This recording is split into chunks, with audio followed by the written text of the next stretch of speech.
Welcome to Indian study. तारीख है आज 10 मई और हम कवर करेंगे 10 मई के सभी इंपॉर्टेंट करंट अफेयर्स के क्वेश्चन। साथ ही साथ जितने भी इम्पॉर्टेंट फैक्ट्स होंगे इस वीडियो के वो हम आज जानने वाले हैं।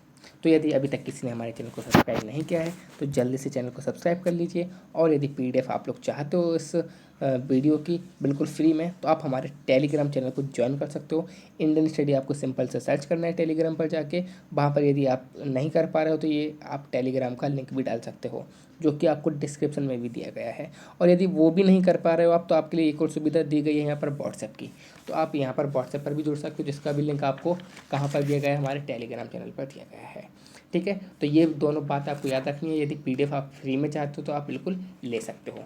चलते हैं हमारे पहले क्वेश्चन की ओर। हाल ही में किस रेटिंग एजेंसी ने भारत की जीडीपी को शून्य बताया है? तो देखिए यहाँ पर बिल्कुल सही आंसर हो जाएगा ऑप्शन सी, यानी कि मूडीज़ इसका बिल्कुल सही आंसर हो जाएगा। तो मूडीज़ जो है उसने भारत की जो जीडीपी है उसको वर्ष 2020 से 21 के बीच यानी कि फाइनेंशियल ईयर 22-21 में क्या बताया है? शून्य बताया है। यानी कि इसका अनुमान लगाया कि भारत की जो जीडीपी है वो शून्य रहेगी। साथ ही साथ 2021 से लेकर 22 तक के जो अनुमान लगाया गया है वो 6.6% यानी काफ़ी ज़्यादा लगाया है। तो इस प्रकार से ये अनुमान लगाए गए हैं।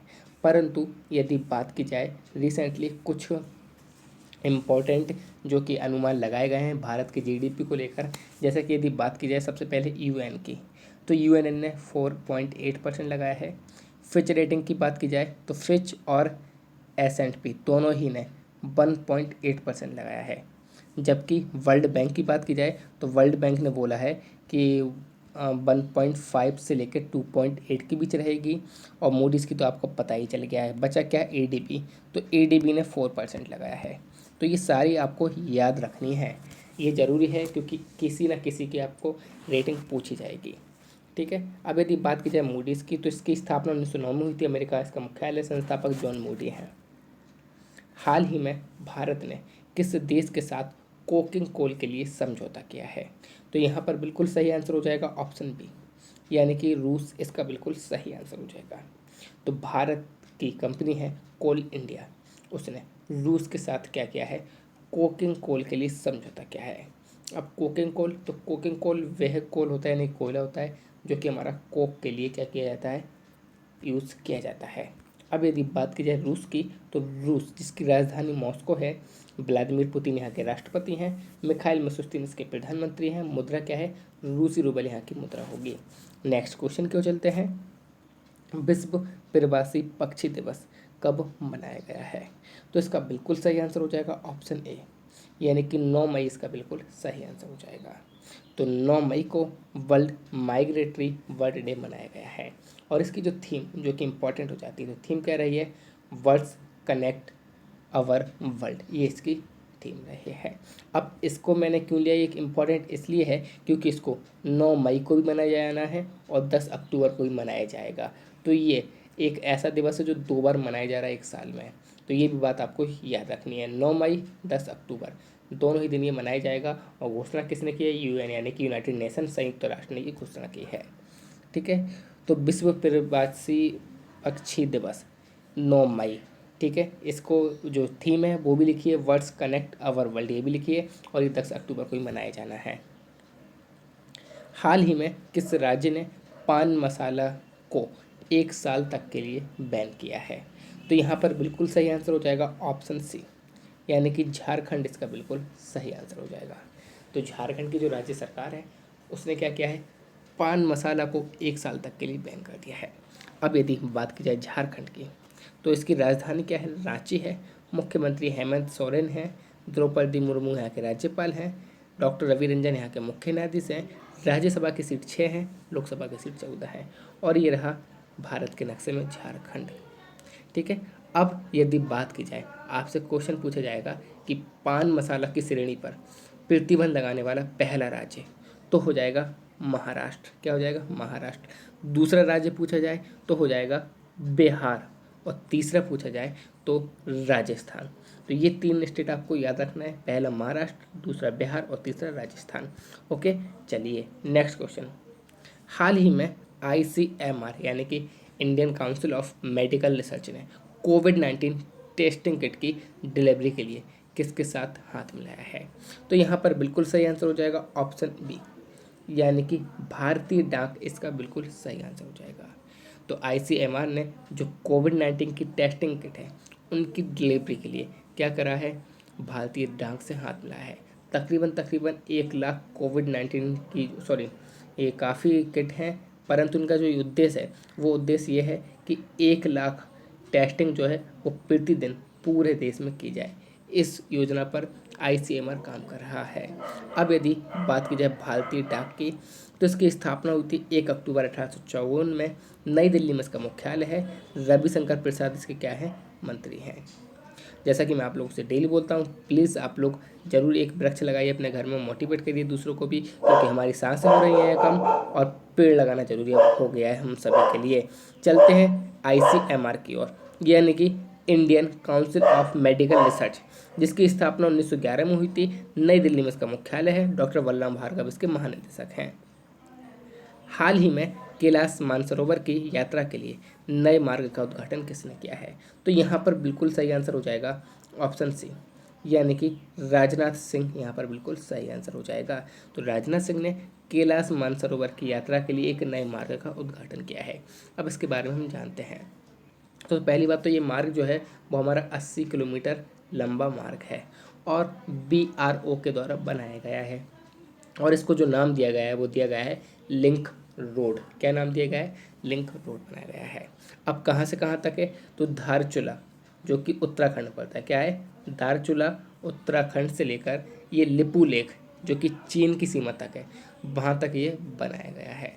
इसकी खास बात ये है कि ये LOCA यानी कि लाइन ऑफ एक्चुअल कंट्रोल, उसके पास एक दर्रा है जिसका नाम है लिपुलेख दर्रा, उसके बगल से होकर ये गुजरी है। तो ये भी बात आपको याद रखनी है।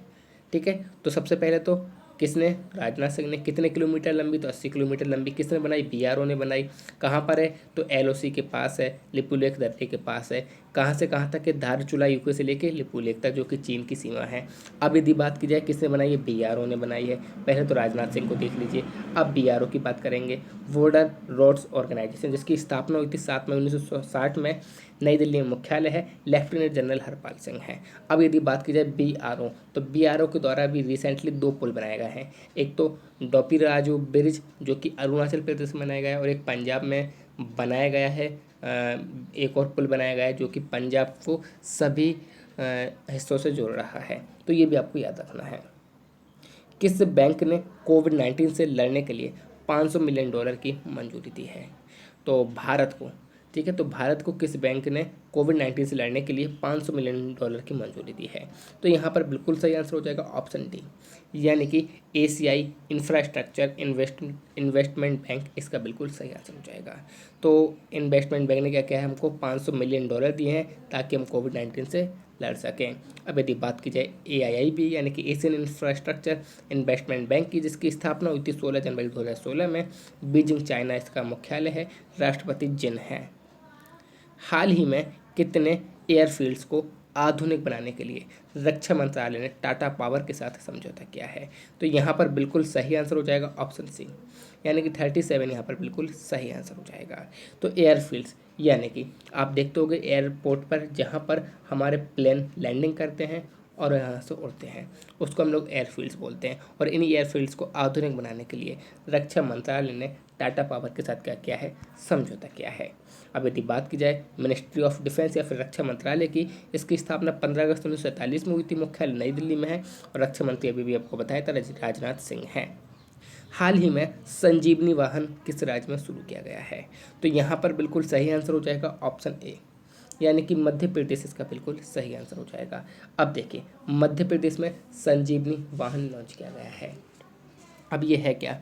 तो ये एक ऐसा वाहन है जिसकी मदद से बिना संपर्क में आए हम स्वास्थ्यकर्मी जो है वो मरीज के क्या कर सकते हैं? चेकअप कर सकते हैं। तो ये काफ़ी यूज़फुल है जो हमारे स्वास्थ्यकर्मी हैं उनके लिए। और ये अभी कहाँ पर चलाया जा रहा है? तो छतरपुर के ज़िले में चलाया जा रहा है ये।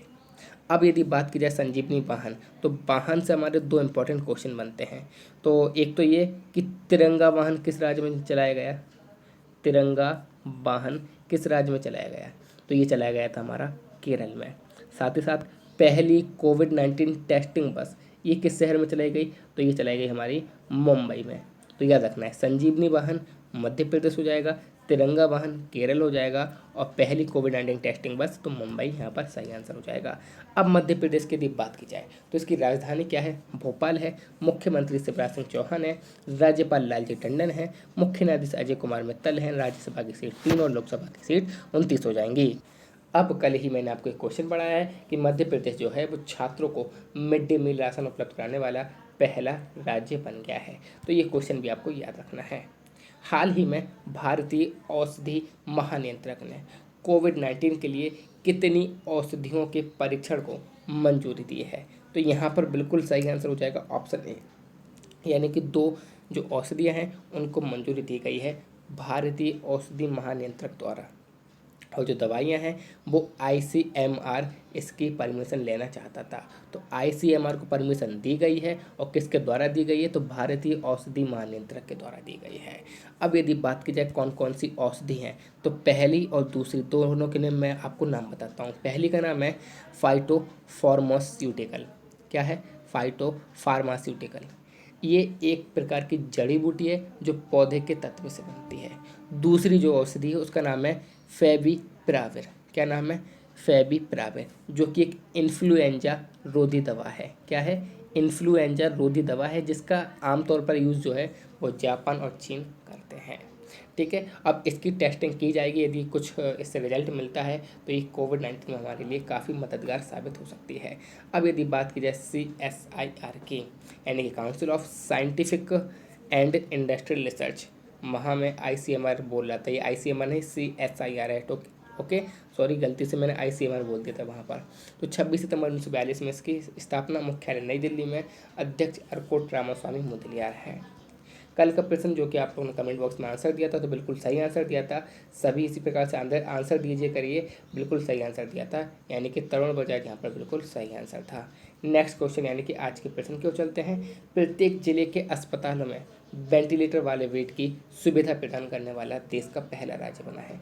इंपॉर्टेंट क्वेश्चन है, आप लोग कमेंट बॉक्स में इसका सही आंसर देना है। साथ ही साथ जो रिलेटेड फैक्ट्स हैं, जो न्यूज़ हैं, वो भी आपको बतानी है। Thank you all of you. I hope video बिल्कुल पसंद आई होगी। लाइक कीजिए, शेयर करिए, सब्सक्राइब करिए इंडियन स्टडी की हिंदी ट्यूटोरियल को। Thank you all of you. जय हिंद, जय भारत।